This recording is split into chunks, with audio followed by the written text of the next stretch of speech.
90களில் பார்த்தோன்னா கொஞ்சம் மாமியார் அட்ஜஸ்ட் பண்ணிப்போங்க, அது வேறு இடத்துலேருந்து வந்த நாற்று, அதை கரெக்டாக கையாளணும் அப்படின்ட்டும் நீங்கள் வந்து மகளை போல் பாவிங்க, அப்போ மருமகளும் உங்களுக்கு மகளாவாங்க அப்படின்னு சொல்லி நம்ம கொஞ்சம் அந்த பிணைப்பை, அதாவது புதுசாக கல்யாணம் பண்ண கணவன் மனைவியோட அந்த பிணைப்பை நாம் அது போல் சொல்லிகிட்டு இருந்தோம். இப்போ 2000 கொஞ்சம் கன்ஃப்யூஸாக இருந்தது. இங்கே பிரச்சனை வருதா இல்லை புருஷன் பொண்டாட்டிக்குள்ளேயே பிரச்சனை வருதா அப்படிங்கிறது கொஞ்சம் இப்படியும் அப்படியுமா அப்படி ஒரு டைனமோவில் இருந்தது. இப்போ நாம் மாமனார் மாமியாரை விட்டுட்டோம், நீங்கள் 2 பேரும் ஒருத்தருக்கு ஒருத்தர் அட்ஜஸ்ட் பண்ணிப்போங்க அப்படின்னு சொல்கிறோம்.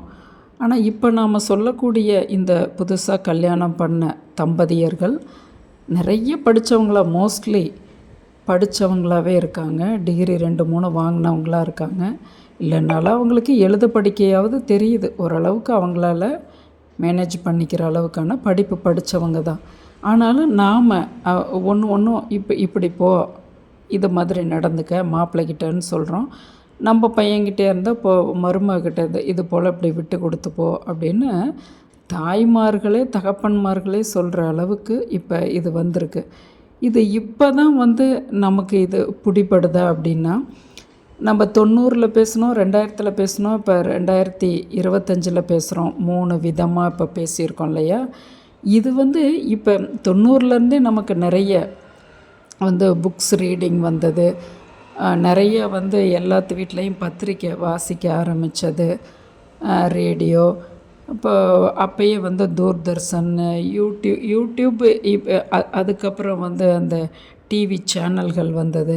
அப்புறம் இப்போ யூடியூப்னு வர்றதுனால இந்த விஷயங்களை கொண்டு சேர்க்கறதுக்கான மீடியா நம்மக்கிட்ட இப்போ இருக்கிறதால நாம் வந்து வகைப்படுத்துகிறோம். 90ல் இப்படி, 2000 இப்படி, 2025 இப்படின்ட்டு.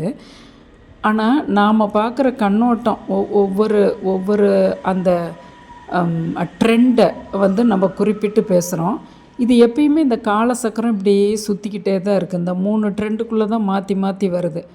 முதல்ல பெண் அடிமைன்னு சொல்கிறது, அப்புறம் வந்து தாய் தகப்பன் நீங்கள் வந்து உங்கள் பிள்ளைகளோட அட்ஜஸ்ட் பண்ணி போங்கன்னு சொல்கிறது.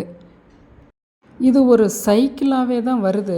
இப்போ நமக்கு மீடியாக்கள் இருக்கிறதால இப்படி ட்ரெண்டுன்னு நம்ம வருஷப்படுத்துகிறோம். ஆனால் இது முன்ன காலத்தில் கேட்டு பாருங்கள், கொஞ்சம் நேரம் டைம் ஒதுக்கி உங்கள் வீட்டு பெரியவங்ககிட்ட கேட்டு பாருங்கள், ஒவ்வொருத்தரோட கதையும் இந்த 3 பாயிண்ட்டுக்குள்ளேயே தான் இருக்கும். அப்போல்லாம் ஆனால் இந்த அளவுக்கு ஒரு விரிசல் வந்துதா? ரொம்ப ஒரு 30 வயசு பையனுக்கெல்லாம் வந்து ஒரு அட்டாக் வருது அப்படின்னா, ஒரு 25 வயசுலே இதெல்லாம் வந்து வளர்ச்சி, உடல் உறுப்புகளோட வளர்ச்சியே வந்து 20 வயது வரையிலும் அது ஆரோக்கியமான அந்த இதில் வந்து அப்போ தான் அதனுடைய வளர்ச்சி நின்று திரும்ப அது ரீவைன் பண்ணக்கூடியது. அந்த டயத்துலேயே கூட நிறைய நோய்கள் வருது அப்படிங்கிறதெல்லாம் பார்க்கும்போது ரொம்ப மனதளவில் ஸ்ட்ரெஸ்ஸை கொண்டு வந்துக்கிறாங்க இளம் தலைமுறை. அப்போ தான் என்கிட்ட என்னோட ஃப்ரெண்டுன்னு வச்சுக்கோங்களேன், பேர் சொல்ல, சின்ன பொண்ணு தான். அவள் சொல்கிறா, அந்த காலத்தில் என்னோட அப்பா வழி தாத்தா பாட்டி, அம்மா வழி தாத்தா பாட்டி எல்லாம் எதுவுமே படிக்கலை, வயல் சார்ந்த வீடு இவ்வளவு தான். ஆனால் எவ்வளோ அழகாக அவங்களோட கதைகளை கேட்கும்போது அவங்கெல்லாம் வாழ்ந்திருக்காங்க. இதே பிரச்சனைகள் தான் அப்பையும் வந்திருக்கு, எவ்வளோ விட்டு கொடுத்து போயிருக்காங்க. இப்போ நம்ம இவ்வளோ டிகிரி படிக்கிறோம், இவ்வளோ விஷயங்களை தெரிஞ்சுக்கிறோம். ஆனால் ஏன் நமக்கு வந்து இதுக்காக ஒரு சைக்காட்ரிஸ்ட்டுக்கிட்ட போன்னு சொல்கிறாங்க? வீட்டிலையே இருக்காங்களே, எவ்வளோ பெரிய லைப்ரரி வீட்டில் இருக்குது அப்படிங்கிறத வந்து எனக்கு பிடிப்படுது. ஏன்னா அவங்களோட லைஃப்பில் நம்மளை விட அவங்க கஷ்டப்பட்டு தான் இருந்தாங்க. ஒரு தண்ணின்னா கூட நம்மளுக்கு டேப் வாட்டரில் தண்ணி வருது, அப்போ அவங்க கிணத்துல இறைச்சி அதாவது வீட்டு தேவைகளுக்கு போக மாடுகளுக்கு விலங்குகளுக்கு அப்படியெல்லாம் அவங்க பண்ணியிருக்காங்க. அதெல்லாம் பார்க்கும்போது நாம் தான் நம்மளை சரியாக பண்ணிக்கலையோ அப்படின்ட்டு தோணுது அப்படின்னு ஒரு இளைய தலைமுறை சொல்லும்போது இது ஒரு அருமையான ஆரோக்கியமான புரிதலாக எனக்கு பட்டுது.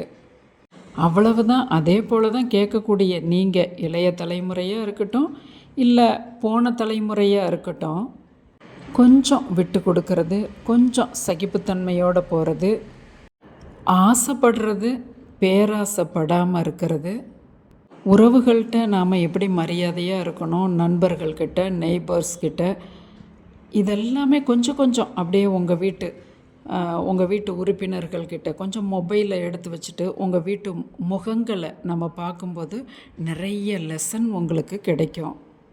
இன்னொன்று, போன தலைமுறையோ இந்த தலைமுறையோ உலகம் இப்போ ரொம்ப ரொம்ப மிகப்பெரிய ஸ்பீடில் போயிட்டுருக்கு. அதுக்குள்ளே அப்டேட் ஆகிறதுக்கு நாம் திணற வேண்டியதாக இருக்குது. அப்படி நாம் திணற தேவையில்லை. என்னென்னா, உலகத்தோட ஓரளவுக்கு ஒன்றி போகிறதுக்கும், உங்களுக்கு என்ன வேணும், மற்றவங்கக்கிட்ட இருக்கிறது எது உங்களுக்கு தேவையில்லைங்கிற ஒரு பகுத்தறிய சென்ஸும், அதோட மனம் ரிலாக்ஸுக்கு, உலகத்தோட ஓட்டத்துக்கு நாம் ஓடுறதுக்கு கண்டிப்பாக தியானம் உங்களுக்கு சிறந்த மருந்தாக இருக்கும். உலகம் இன்னும் எத்தனை ஸ்பீடில் ஓடினாலுமே தியானம் ஒன்று தினமும் 10 நிமிடம் செய்து வந்தீங்கன்னா உங்கள் மனம் புத்துணர்ச்சியாக இருக்கிறதும், டே டு டே லைஃப்பில் மந்திரிச்சு விட்டது போல் இல்லாமல் ஒரு சுயத்தோடு நீங்கள் பயணிக்கிறதுக்கும் உங்களுக்கு அற்புத மருந்து இந்த தியானம். இந்த பதிவை கேட்குறவங்க இளைய தலைமுறை குழந்தைகளாக இருந்தால், இதுவரையிலும் தியானம் பண்ணலன்னா கண்டிப்பாக இந்த மகா சிவராத்திரி அன்னைக்கு ஒரு 10 நிமிட தியானம் பண்ணுங்கள். உங்களுக்கு 1 வருஷத்துக்கான பேட்ரி சார்ஜ் ஆகிறது போல் உங்களுக்கு சக்தி சேவ் ஆகும். தினப்படி டே டு டேவுக்கு உங்களுக்கு அந்த சக்தி உங்களுக்கு தேவையான அளவு கொடுத்துக்கிட்டே இருக்கும். ஓம் நம சிவாய.